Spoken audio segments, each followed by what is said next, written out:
One thing I noticed while reading the Ballad of Songbirds and Snakes was that one of the biggest events that happened in the novel and film was actually left unanswered. The part of the story was so crucial, but remained such a mystery for the entirety of the novel and series for that matter. The question is, who actually orchestrated the bombings on the Capitol Amphitheater or the 10th Hunger Games arena? There are many different theories floating around, but I centered in on one I truly believe to be canon. Once you hear my evidence, I'm sure you'll believe me too. Without any further ado, let's get it. Let's start off by going over what actually happened and why it's so significant.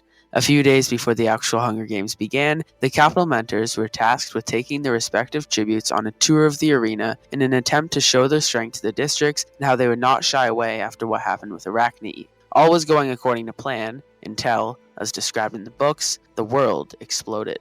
Bombs rained down on the tributes and mentors, causing complete chaos to unfold.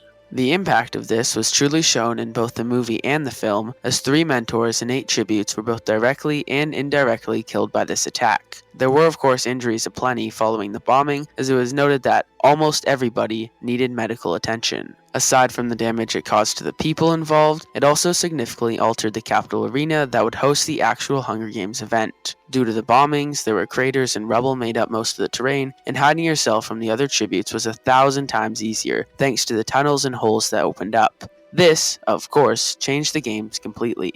With all this information laid out for us, it is logical to think that rebel forces of some kind organized and followed through with the attack on such a monumental building in the Capitol. I mean, that's where the mind goes, right? Of course, some sort of rebel forces would be the one to set up explosives in the Capitol arena, because even though the Hunger Games had only been a thing for 9 years, the districts were already fed up. Perhaps even District 13 orchestrated it, trying to confuse and strike fear to the Capitol citizens. But I'm here today to tell you that I think this is not the case. Contrary to some beliefs, I think it was actually Dr. Volumni Gaul, head game maker, who bombed the arena, and I have many reasons why. First, being who she is, as we see throughout the series, she does not value human life really at all. Being a professor, you would expect her to care about her pupils, but this was shown to not be the case in most situations. We first see this when she showed little to no remorse for Arachne Crane after her death, barely bringing it up and certainly not mourning her. We see this again as she forces Clemencia Dovecote to stick her hand into a tank full of venomous snakes, not even knowing or caring if she would survive. From these two pretty obvious examples, it is pretty clear to me that she would have no issue bombing an arena if it meant a few tributes or mentors would die in the process. The question, however, is why?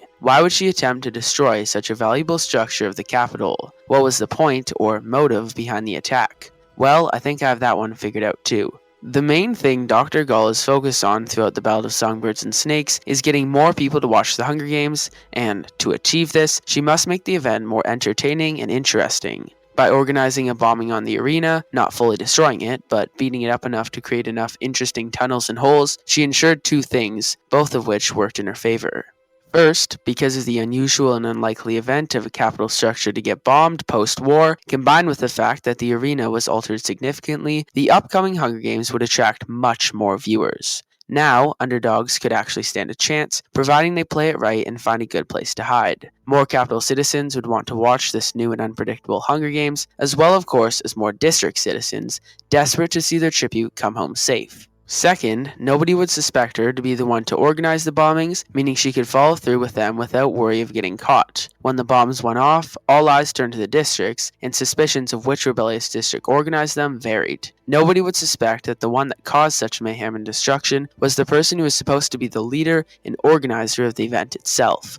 For Dr. Gaul, this was perfect. Now my final point I'm going to push to you today is that looking at it logically, it wouldn't make sense that rebels would be the one to bomb the arena. Because this was still the early years of the Hunger Games era, all games were held in the Capitol Amphitheater. With the heightened security because of the Capitol's fear of bombs, it would be nearly impossible for rebel forces to sneak bombs into this arena between the end of the 9th and beginning of the 10th Hunger Games. I see no way that rebels would be able to plant bombs into this place in the heart of the Capitol without being noticed. Therefore, the bombs must have been planted by one of their own in the Capitol, and that's why I believe they were planted by none other than the Capitol's very own Dr. Volumni Gaul.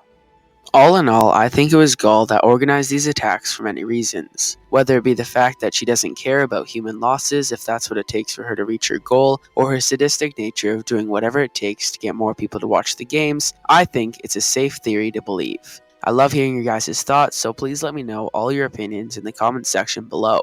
Anyways, thanks for watching, and I hope you enjoyed this video. Please subscribe if you haven't already. I love making videos for you guys, and we'll be posting more Hunger Games content soon, so you won't want to miss out.